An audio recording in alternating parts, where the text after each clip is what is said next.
Si demain on met un terme à l'élevage intensif et qu'on met fin aux animaux élevés en cage, ça impactera chaque année, rien qu'en France, 1 milliard d'individus.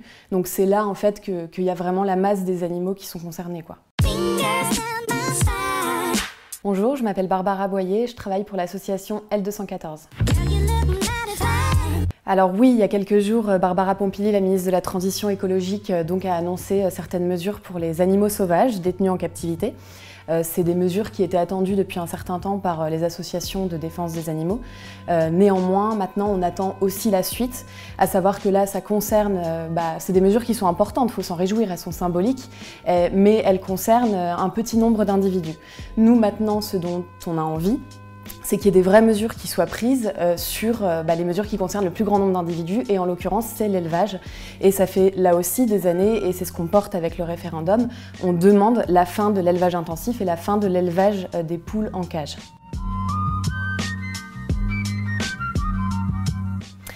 En fait, la question c'est vraiment la question de l'efficacité en fait. Si on veut impacter un grand nombre d'individus, donc le plus grand nombre d'animaux, c'est pas forcément par les cirques que ça va passer, même si c'est très important de se soucier aussi de leur bien-être. Mais si demain on met un terme à l'élevage intensif et qu'on met fin aux animaux élevés en cage, ça impactera chaque année, rien qu'en France, 1 milliard d'individus. Donc c'est là en fait qu'il y a vraiment la masse des animaux qui sont concernés, quoi. Alors non, les agriculteurs ne sont pas du tout des adversaires, au contraire, on se soucie aussi de leurs conditions de travail.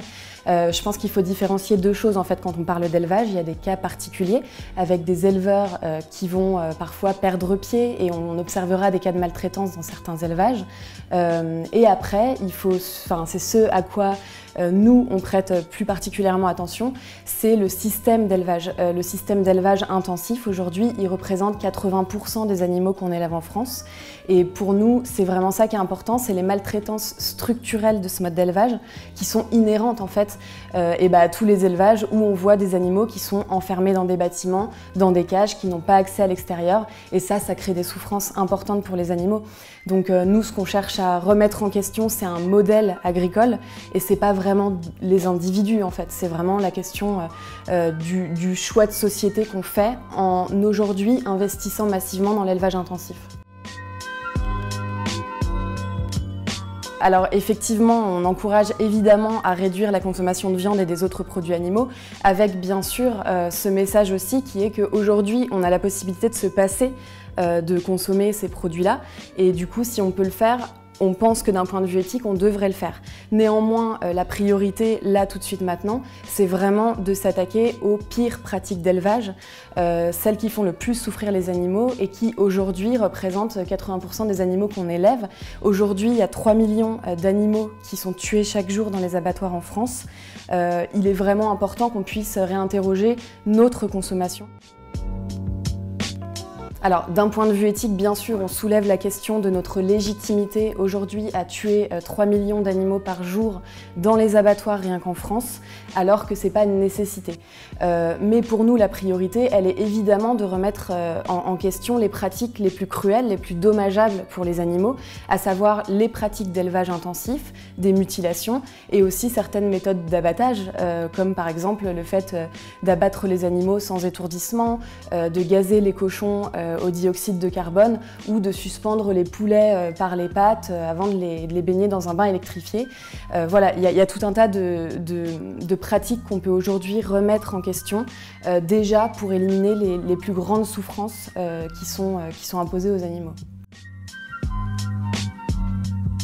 On pense qu'effectivement, il faudrait une institution pour prendre cette question-là, celle de la cause animale.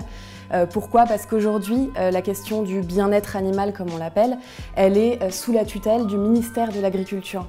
Et on pense que c'est un véritable souci, en fait, il y a conflit d'intérêts, puisque au ministère de l'Agriculture, évidemment, on représente des filières d'élevage, etc. Voilà, ils défendent forcément des pratiques, notamment d'élevage intensif, qui sont aujourd'hui incompatibles avec ce même bien-être animal. Donc oui, on a l'impression que la solution la plus cohérente, la plus logique serait effectivement de créer un ministère dédié. Ouais. La cause animale, c'est pas un sous-problème. La cause animale, elle fait partie, je pense, de l'attitude des humains face aux autres êtres vivants. Elle fait partie d'une attitude plus globale en fait de l'humain face au vivant. Et les animaux voilà, sont aujourd'hui quelque part les premières victimes collatérales finalement de notre manière de consommer. Là, on sait qu'à l'heure actuelle, à l'échelle de la planète, il y a 1000 milliards d'animaux qui sont tués chaque année juste pour nous nourrir. Et ça a aussi des impacts sur plein d'autres choses. On peut parler des souffrances sociales de toutes les personnes qui sont dans la chaîne de production. On peut parler évidemment de l'impact sur l'environnement. Aujourd'hui, on sait que l'élevage, il est responsable de 14,5% des émissions de gaz à effet de serre. C'est pas un problème anodin. Et évidemment, il y a une urgence qui est éthique parce que on considère les animaux comme des biens qui sont à notre disposition, comme de simples ressources. Or, on sait aujourd'hui, avec les progrès scientifiques, avec tous les travaux qui ont été faits en éthologie, que les animaux, ce sont des êtres sensibles, qui ressentent des émotions, qui ont peur, qui sont tristes ou qui sont heureux. Et je pense que notre devoir, en fait, en tant qu'humains qui avons justement le choix de ce qu'on fait d'eux, c'est de s'assurer qu'on leur inflige pas trop de souffrance et si possible, pour demain peut-être aucune.